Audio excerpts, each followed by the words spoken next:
بسم اللہ الرحمن الرحیم۔ السلام علیکم۔ ایک چھوٹے سے گیپ کے بعد دوبارہ آپ لوگوں کی خدمت میں حاضر ہوں۔ کل بیٹھا ہوا ایک دوست نے، ان کے ساتھ گپ شپ ہو رہی تھی، تو وہاں پہ اس بارے میں بات چیت ہوئی، تو مجھے محسوس ہوا کہ یہ جو بات ہم کل کر رہے تھے یہ آپ سب لوگوں کے ساتھ بھی مجھے شیئر کرنی چاہیے، تو اسی لیے آج میں آیا ہوں۔ قصہ یہ ہے کہ قرآن پاک میں اللہ تعالیٰ نے فرمایا کہ جب حضرت ابراہیم علیہ السلام کے پاس فرشتے حاضر ہوئے تو انہوں نے ان کے آنے کا مدعا پوچھا کہ آپ کیوں آئے ہیں، اور جب ان کو بتایا گیا کہ ہم قوم لوط کی طرف عذاب دینے کے لیے آئے ہیں، تو what is important to understand here is کہ اس پہ اللہ تعالیٰ فرماتا ہے کہ ابراہیم لگے ہم سے جھگڑنے۔ اور یہ جب آپ قرآن پاک کو پڑھیں گے اور آپ اس واقعے کے اوپر آئیں گے تو آپ کو یہ بڑا خوبصورت لگے گا کہ ابراہیم لگے ہم سے جھگڑنے، مطلب پیغمبر اللہ تعالیٰ سے جھگڑا کرنے لگے۔ اور اللہ تعالیٰ فرماتا ہے کیونکہ وہ ایک بڑا نرم دل انسان تھا، حضرت ابراہیم علیہ السلام کے بارے میں اللہ تعالیٰ بات کرتے ہیں۔ تو اس سے ہمیں جو چیز سمجھ آتی ہے یا جو پڑھنے سے محسوس ہوتا ہے کہ حضرت ابراہیم علیہ السلام اللہ کے کتنے لاڈلے پیغمبر تھے، ورنہ کس کی جرت ہے کہ اللہ کے سامنے کوئی بات کر سکے، تو جھگڑنا تو بڑے دور کی بات ہے۔ تو اللہ تعالیٰ بڑے مٹھاس کے ساتھ فرماتا ہے کہ ابراہیم لگے ہم سے جھگڑنے، اور اس بات سے ثابت ہوتا ہے کہ حضرت ابراہیم کتنے لاڈلے پیغمبر تھے، اور وہ اللہ خود ہی فرماتا ہے کہ وہ بڑے نرم دل تھے، تو وہ مطلب ان کو یہ حق بھی اللہ نے شاید دیا ہوا تھا کہ وہ ان سے کسی بات کے اوپر جھگڑا کرنے لگیں کہ جی حضرت لوط کی طرف آپ عذاب کیوں بھیج رہے ہیں، دیکھیں نہ بھیجیں اور یہ وہ۔ لیکن at the very same time قرآن پاک میں ہی بتایا گیا ہے کہ حضرت ابراہیم علیہ السلام نے اپنے والد کی مغفرت کے لیے بھی دعا کی، لیکن اس کے اوپر اللہ تعالیٰ نے اپنے ایسے لاڈلے پیغمبر کو بھی کہہ دیا کہ نو، سنس آپ کے والد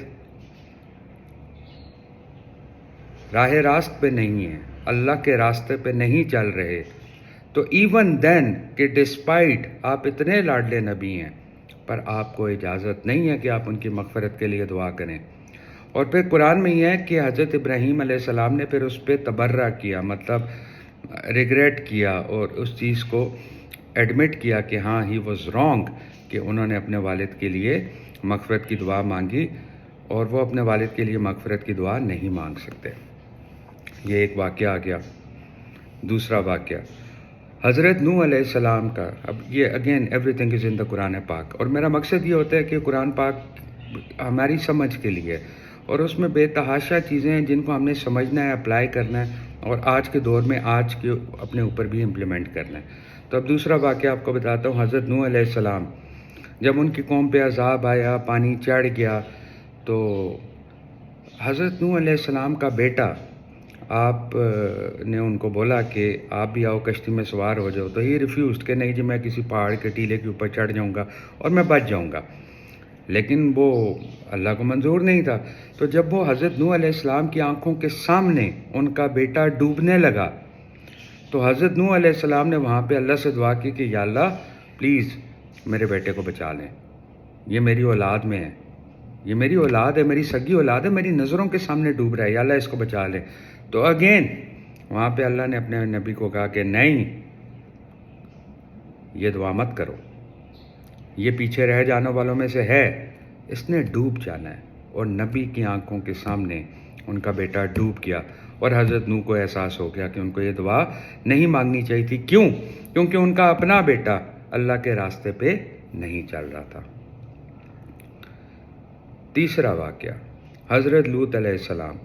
جب فرشتے وہاں پہ عذاب کے لیے گئے اور حضرت لوط علیہ السلام کو کہا گیا کہ صبح ہوتے ہی آپ یہاں سے نکل جائیں اور پیچھے مڑ کے مت دیکھیے گا کیونکہ پیچھے آپ کی اس قوم کے اوپر عذاب آنے لگا ہے، تو آپ بس نکل جائیں، لیکن آپ کی اپنی بیوی پیچھے رہ جانے والوں میں سے ہوگی، وہ آپ کے ساتھ نہیں جائے گی۔ اب وہ حضرت لوط پیغمبر نبی ان کی بیوی ہیں، ٹھیک ہے۔ اب ہم نے 3 واقعات بتا دیے۔ حضرت ابراہیم علیہ السلام کے والد اللہ کے راستے پہ نہیں تھے، حضرت ابراہیم کو اجازت نہیں دی گئی کہ آپ ان کی مغفرت کی دعا کریں۔ حضرت نوح علیہ السلام، ان کا سگا بیٹا ان کی آنکھوں کے سامنے ڈوب گیا، مر گیا، آپ کو اجازت نہیں دی گئی کہ آپ اس کو بچنے کی دعا اللہ تعالیٰ سے کریں۔ حضرت لوط، ان کے گھر میں ان کی بیوی، وہ چونکہ اللہ کے راستے پہ نہیں تھیں تو عذاب میں ان کو چھوڑ دیا گیا اور حضرت لوط کو باقی لوگوں کے ساتھ بچا لیا گیا۔ اسی طرح نبی پاک صلی اللہ علیہ وآلہ وسلم کا واقعہ جو میں ایک دفعہ پہلے بھی بتا چکا ہوں کہ حضرت زید بن حارثہ جو کہ ان کے منہ بولے بیٹے تھے اور آپ صلی اللہ علیہ وآلہ وسلم کی کزن سے ان کی شادی ہوئی بھی تھی، اور اللہ تعالیٰ نے وہ جاہلانہ رسم ختم کرنی تھی وہاں پہ کہ جہاں پہ عرب جو ہے منہ بولے بیٹے، منہ بولے بھائی کی بیوی سے نکاح نہیں کر سکتے تھے، تو اللہ تعالیٰ نے بشارت دے دی نبی پاک صلی اللہ علیہ وسلم کو کہ حضرت زید بن حارثہ کی جو بیوی ہیں جب ان کی طلاق ہو جائے گی تو آپ ان سے شادی کریں گے۔ لیکن چونکہ اسلام واز بلاسمنگ ایٹ دیٹ ٹائم، تو نبی پاک صلی اللہ علیہ وآلہ وسلم کے دل میں خیال آیا کہ اس ٹائم پہ اگر میں نے اپنے منہ بولے بیٹے کی بیوی سے متعلقہ سے شادی کر لی تو لوگ میرے بارے میں طرح طرح کی باتیں کریں گے اور یہ وہ دس اینڈ دیٹ۔ تو وہاں پہ بھی نبی پاک صلی اللہ علیہ وسلم کو بتا دیا گیا، کیونکہ جب زید بن حارثہ آپ صلی اللہ علیہ وسلم کے پاس آئے، انہوں نے کہا کہ جو میری اپنی بیوی سے نہیں نبھ رہی، میں ان کو طلاق دینا چاہتا ہوں۔ تو آپ صلی اللہ علیہ وسلم نے، چونکہ ان کو تو بشارت ہو گئی تھی کہ دس از گوئنگ ٹو ہیپن، لیکن آپ نے ان کو کہا کہ جاؤ خدا کا خوف کرو اور نبھانے کی کوشش کرو۔ اس پہ اللہ تعالیٰ نے نبی پاک صلی اللہ علیہ وسلم کو بولا کہ نہیں، آپ کو ڈر صرف خدا کا ہونا چاہیے، آپ کو اس چیز کا ڈر نہیں ہونا چاہیے کہ یہ والا ایکٹ کرنے سے اسلام کی جو پروگریس ہے اس پہ کوئی نقصان ہو گئی یا واٹ ایور۔ آپ کو جو انسٹرکشنز دے دی گئیں وہ دے دی گئیں۔ اب ان ساری باتوں کو یا ان 3 واقعات کو میں نے آپ لوگوں کے ساتھ یہاں پہ آج ڈسکس کیوں کیا؟ وہ اسی لیے کیا کہ اللہ سب سے آگے ہے، اللہ سے آگے کوئی بھی نہیں ہے، اللہ کے احکامات سب سے آگے ہیں۔ اگر ہماری اپنی اولاد، اگر ہمارے ماں باپ، اگر ہمارے گھر کا کوئی فرد بھی اللہ کے راستے پہ نہیں چل رہا، نبیوں کو اجازت نہیں دی گئی ان کی مغفرت کی دعا کرنے کی، ان کا ساتھ دینے کی، تو ہم لوگ کہاں سے آ گئے؟ ہم لوگوں کی اگر اولاد اللہ کے راستے پہ نہیں ہے تو بھائی جان ہم نے ڈس اون کر دینا ہے ان کو۔ وی ہیو نو رائٹ، وہ پھر ہم میں سے نہیں ہے۔ یہی چیز پیش آئی حضرت نوح علیہ السلام کی، حالانکہ وہ تو نبی تھے، ہم تو عام انسان ہیں۔ تو ہمارا فرض بنتا ہے کہ ہم اللہ کے راستے پہ چلیں، اللہ کے راستے کو سمجھیں، اللہ کے احکامات کو سمجھیں، اور اس رشتے میں اگر ہمارے والدین بھی ہمارے خلاف آتے ہیں، اگر ہماری سگی اولاد بھی اس چیز میں ڈینائی کر رہی ہے، اگر ہماری بیوی کر رہی ہے، کسی کا شوہر کر رہا ہے، تو دے آر ناٹ امانگسٹ اس، پھر ہم ان سے ڈسکنیکٹ ہیں۔ نبیوں کو تو ان کی مغفرت کی دعا کرنے کی اجازت نہیں دی گئی، اور ہمارے ہاں تو ہم اکثر یہ دیکھ رہے ہوتے ہیں انفارچونیٹلی، آج ہم جس ٹائم پہ ہیں، جس سوسائٹی میں، کہ اگر والدین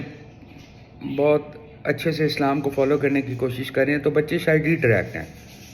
اگر والدین ہیں تو بچے ڈی ٹریک ہیں، بچے کسی جگہ پہ ہیں، والدین ڈی ٹریک ہیں، and this is whatever is happening in our society. ہم لوگ آج کل میں روز اس چیز کو دیکھ رہے ہوتے ہیں۔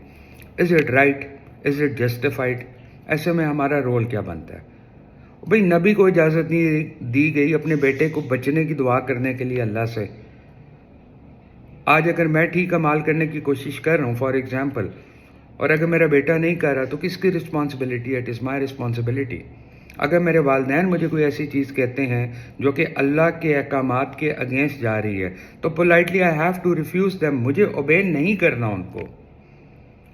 اور میرے بچے میری ذمہ داری ہیں، میرے اہل و عیال میری ذمہ داری ہیں، میرے پڑوسی میری ذمہ داری ہیں۔ اگر سگے رشتے بھی اتنے آپ کے اہم ہیں تو isn't it our duty کہ ہم لوگ اپنے آپ کو راہ راست پہ لانے کے ساتھ ساتھ ان کو بھی لے کے آئیں؟ اور آج کی یہ 3 سے 4 ایگزامپلس جو میں نے دی ہیں وہ یہ بتانے کے لیے دی ہیں کہ قرآن پاک میں اللہ تعالیٰ نے ایز اے ریفرنس یہ بتا دیا ہے کہ ایون انبیاء کے گھر والے یا اہل و عیال میں سے بھی اگر کوئی اللہ کے راستے پہ نہیں چل رہا تو they are not even allowed کہ وہ ان کے لیے مغفرت کی دعا کریں۔ کیا ہم لوگوں کا یہ فرض نہیں ہے کہ ہم اپنے اہل و عیال، اپنے والدین، ان کو سمجھانے کی کوشش کریں اگر وہ اللہ کے راستے پہ نہیں ہیں، یا یہ چیزیں ان کے ساتھ ڈسکس کریں، ان کو بتائیں، اپنے آپ کو بھی ٹھیک رکھیں، اپنے اہل و عیال کو بھی ٹھیک رکھیں، اپنے گھر والوں کو بھی ٹھیک رکھیں۔ یقین کریں وہ بڑا تکلیف دہ لمحہ ہوگا اگر آپ سوچیں کہ روز محشر اگر آپ اللہ کرے جنت کی طرف جا رہے ہوں اور خدا نہ خواستہ آپ کے ماں باپ میں، آپ کے بہن بھائیوں میں یا آپ کے بچوں میں سے کوئی دوسری طرف کو جا رہا ہو، کیونکہ وہ تو ہمیشہ کے لیے، سوچیں وہ کتنا پینفل مومنٹ ہوگا۔ تو کوشش کریں قرآن پاک کو پڑھنے کی، سمجھنے کی اور اس کے مطابق اپنی زندگیوں کو گزارنے کی کوشش کریں۔ اور آج کا جو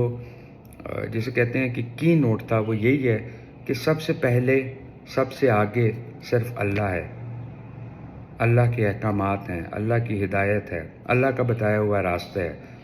اور اس راستے میں آپ کے ماں باپ، آپ کی اولاد، بہن بھائی بھی، کوئی بھی اس سے آگے نہیں ہے۔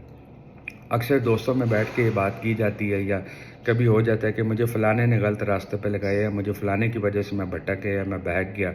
یا دوست کی خاطر یار چلو، دوستوں میں بیٹھے ہوتے ہیں نا کہ چلو یار میری خاطر ایک گلاس پی لو، یا اس طرح کی کوئی چیزیں۔ تو سوچیں کہ بھئی جب ماں باپ اور بال بچے بھی اس راستے پہ نہیں ہیں تو دوست کہاں سے ہے؟ یہ سب شیطان کے وسوسے ہوتے ہیں، کیونکہ شیطان کو اس کے علاوہ اور کوئی اختیار نہیں ہے کہ وہ انسان کے دل میں وسوسے ڈالے غلط راستے کی طرف، غلط راستوں کو خوشنما بنا کے دکھائے۔ دیٹ از آل واٹ شیطان ڈز۔ تو صرف اللہ ہے، صرف اللہ کا راستہ ہے، اور اللہ کے راستے کے اگینسٹ یا اللہ کے راستے سے متضاد آپ کے والدین، آپ کے بچے، آپ کا اسپاؤس یا آپ کے رشتہ دار بھی ہوں تو ایم سوری، کسی کی کوئی اہمیت نہیں ہے اگر وہ اللہ کے راستے سے کانٹرڈکٹ کر رہے ہیں تو یہ آج کا میسج تھا۔ آئی ہوپ کہ جو میں سمجھانا چاہ رہا ہوں میں سمجھا پایا ہوں، آپ لوگوں کو سمجھ آئی ہو۔ انٹل نیکسٹ ٹائم ملاقات ہوگی۔ اپنے گھر والوں کا، اپنے والدین کا بہت خیال رکھیں۔ جن کے والدین حیات ہیں یقین کریں یہ ان کی خدمت، ان کا ہونا، ان کی کمپنی، ان کے ساتھ بات چیت، ان کی شفقت، ان کی رحمت، یہ بہت بڑی بلیسنگ ہے۔ خدمت کریں اپنے ماں باپ کی، دعائیں لیں ان سے، کیونکہ جب وہ نہیں رہتے تو بہت بہت مشکل ہو جاتی ہے۔ اپنا خیال رکھیے گا۔ انٹل نیکسٹ ٹائم، السلام علیکم۔